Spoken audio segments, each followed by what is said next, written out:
In that statement, he was on the right side. Okay. I agree with every word that he says there. I do too. Every word. But you said in this statement. In that statement. For example, okay, we have to look at Jefferson a little bit more here. Jefferson could never have been the representative of the Virginian people had he had any other views than those. Because the Virginian people were white, they were Protestant, and they were Baptist. And those white Baptist Protestants, all of them Calvinists for the most part, would never have sent Jefferson to the Continental Congress or the Constitutional Convention had he advocated anything other than that. So the Jefferson is an example of God using an ungodly man for good purposes, and we can never forget that. When God's people obey him and do the right thing, the Lord will divide the camp of the devil, and he will use certain of the devil's servants for the benefit of his people. And Jefferson is an example of that. Franklin is another example of that. Thomas Paine is another example of that. So Jefferson, as you know, was a deist, but he was also involved with the Grand Orient Lodge of France, which was Jacobin.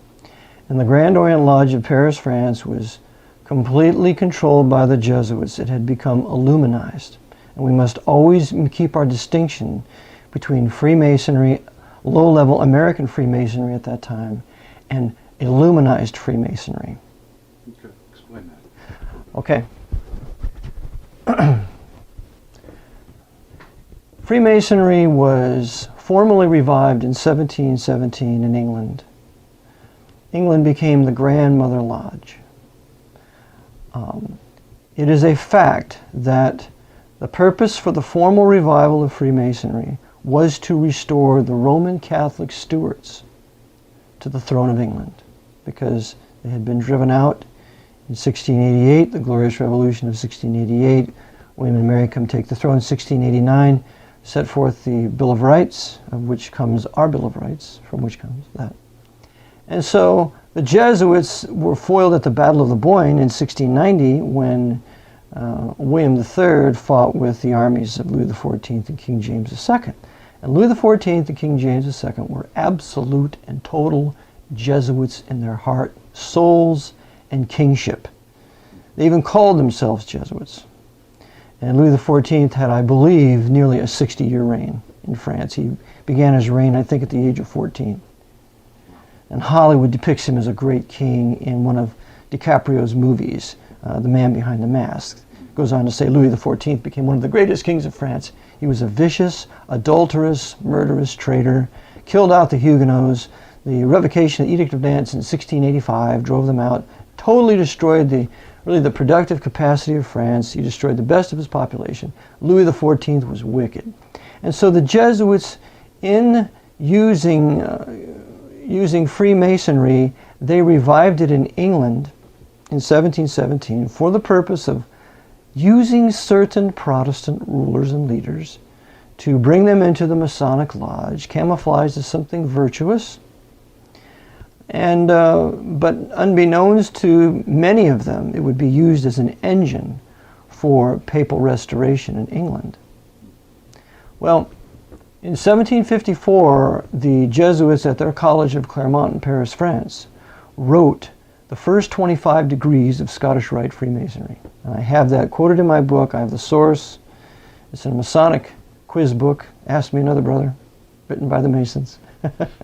So the Jesuits were the authors of the first 25 degrees of the Scottish Rite. And even Madame Blavatsky will tell you in Isis Unveiled that the Jesuits are the true authors of every rite of Freemasonry. And she would know because she was a Jesuitess and a co-Mason. So we have the revival of Freemasonry in 1717 and the Jesuits seeking to use it as an engine for papal restoration. But what happens is God sends the first Great Awakening in the 1735-1740 era with the preaching of Jonathan Edwards and George Whitefield. And shortly thereafter, you have the first great Masonic schism in about 1750. And this divides the Masonic Lodge from the Continental to the English. And the English Masons and the American Freemasons ceased to be an engine of conspiracy for the Jesuits because it broke away. This is why, to a certain degree, I support Leo Zagami. If he wants to have a Masonic schism, I say praise God and let's get it on. Divide the Masonic camp. So even though he may still be working for high-level Freemasonry, maybe even he's a Jesuit agent, I don't know, but I'm for him causing Masonic schism, because if it wasn't for the Masonic schism, you would have not had the suppression of the Jesuits in 1773 by the Pope, or their expulsion from Portugal, Spain, and France, all done by Freemasons of those countries. So I advocate a Masonic schism. And so at the time of the Revolutionary War, when it started in 1775, we're in the midst.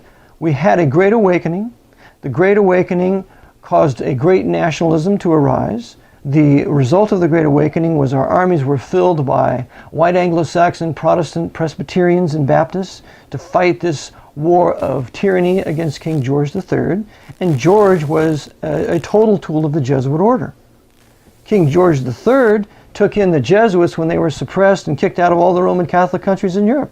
When the Pope suppressed them in 1773, King George takes them in after one of his ministers had a secret council with Jesuit General Ritchie. So England becomes the dumping ground of all the European Jesuits. And so they then implement their tyrannical, their Council of Trent in attempting to destroy Protestantism in the colonies by afflicting the colonists. The Navigation Acts and so on. You can only use English shippers. Under Cromwell, the colonies could use any shippers they wanted. We had true freedom of commerce under Cromwell, as when we had colonies. Well, not with King George III. You can only use English shippers. And they jacked the price up and made it impossible to make a profit, just like they're doing to us now. No matter what you do in your business enterprise, you cannot make a profit now. And so they were doing the same thing to the colonists. Well, the English Freemasons and the American Freemasons were working together. They were anti-King George III, anti-Pope, and so they were involved in the Boston Tea Party and involved in some of the great movements that led to the American Revolution. But the Revolution was Protestant. It was based upon Protestant principles. It was carried out by a white Protestant population. There were 3 million people in the colonies, only 30,000 Roman Catholics and 24 priests. The rest were all white Anglo-Saxon Protestants. We had, I think, 500,000 black slaves at the time. I think that's what Blake says in his History of Slavery and the Slave Trade that was written in 1860. But the white population was Protestant. And we were driven here by the Inquisitions of Europe. Every city in Europe had an auto da fe. It had a fire burning heretics regularly on a daily basis. And so we fled after 200 years of persecution. And God gave us this place. That's why Squanto was on the shore when the pilgrims arrived, and he speaks English. And he helps them, and he saves their very lives. Because God was saving his church, a remnant of his church, giving them a place to worship him according to his word, the Bible, the Reformation Bible, the AV 1611, and the Geneva Bible, which came essentially from the same underlying Greek text. The Reformation Bible, which we call it. So we have the English and the American Freemasons separated from Grand Orient Freemasonry on the continent, which includes not only the Grand Orient Lodge of Paris, it's going to include Frederick the Great